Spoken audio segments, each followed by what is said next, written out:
Bonjour ladies and gentlemen et nouveaux visiteurs sur la chaîne YouTube, ici Mr Flamingo et bienvenue pour cette nouvelle vidéo critique. Dernièrement, je me suis fait un marathon des films Joyride et j'avais envie d'en parler avec vous. Première chose à savoir, c'est pas une série de films qui est extrêmement récente. Le dernier film date de 2014 et le premier film date de 2001. Si je me trompe pas, 2000-2001. Le premier film était sorti au cinéma et mettait en vedette Paul Walker et Steve Zahn dans le rôle de deux frères qui font un mauvais coup à un camionneur qui se fait appeler Clou Rouillé en version française québécoise. D'ailleurs, le premier film est le seul, je pense, qui est doublé au Québec. Les autres, c'est doublé en France. Mais pas grave. C'est juste qu'après ça, dépendamment du doublage, Clou Rouillé, qui est le nom au Québec, va se faire appeler Vieux Clou en France. Et après ça, en anglais, c'est Rusty Nail. C'est pour ça que dans ma vidéo, pour le titre de cette vidéo, j'utilise Rusty Nail, parce que je trouve que c'est plus cool. Enfin bref.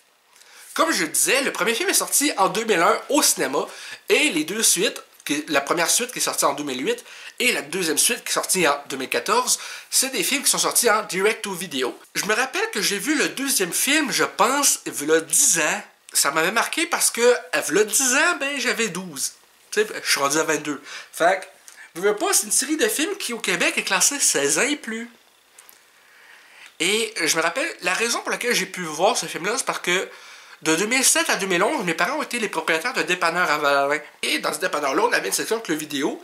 Et je me rappelle, à un moment donné, j'ai juste dit à mes parents, je vais me louer un film.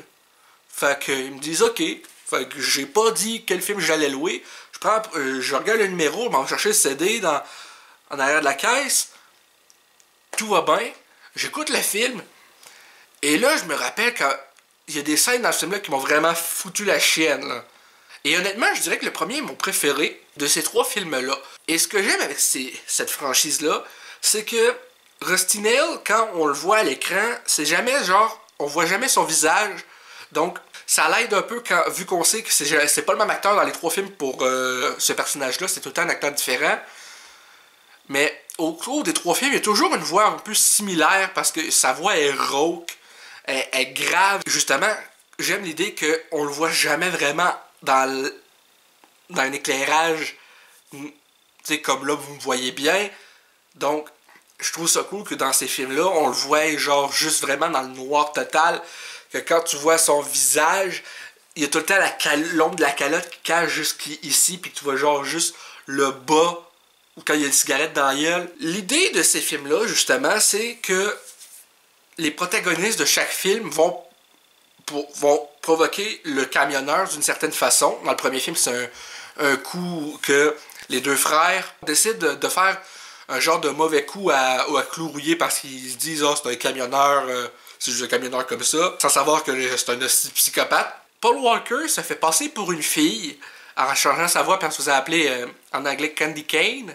Il leur donne rendez-vous au même motel où eux ils vont être pour la nuit, mais dans la chambre voisine. Et dans la chambre voisine, c'est un hostile déplaisant qui est hyper raciste envers le gars qui s'occupe de l'hôtel. À un moment donné, il a engueulé le gars de l'hôtel dans le film. Fait qu'ils ont décidé de faire en sorte que ils disent, bon, ça va être chambre 17, eux autres sont en 18. Il s'avère que le camionneur a pas aimé la blague.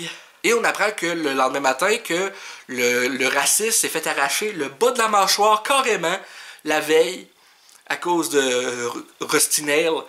Après ça, c'est là que tu réalises l'ampleur de ce que le personnage de Rusty est pour les protagonistes de chaque film.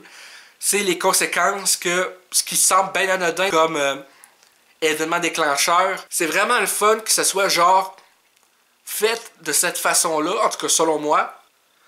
J'ai trouvé ça vraiment excellent comme série de films. Si vous avez jamais regardé ces films et que vous êtes capable d'en voir pas mal quand il s'agit de films d'horreur ou de slasher, je vous conseille d'essayer de les regarder au moins une fois. C'est vraiment des films, oui, comme je dis, angoissants.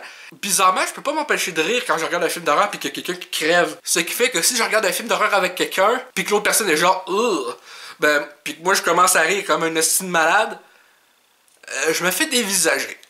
Mais c'est peut-être parce que je suis stressé en écoutant le film, donc mon premier réflexe dans ce temps-là, c'est de rire. Des fois, il y a des bouts que je trouve un peu drôles, genre le fait que dans les films d'horreur, les personnages prennent pas souvent des bonnes décisions.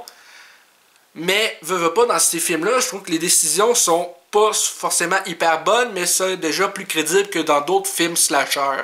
Donc, c'est pas mal ça. Si vous avez apprécié cette vidéo, n'hésitez pas à me le dire dans les commentaires, à laisser un petit like, ça fait toujours plaisir, et un abonnement à ma chaîne pour de nouvelles vidéos chaque semaine. Sur ce, c'était Mr. Flamingo, et je vous dis à bientôt.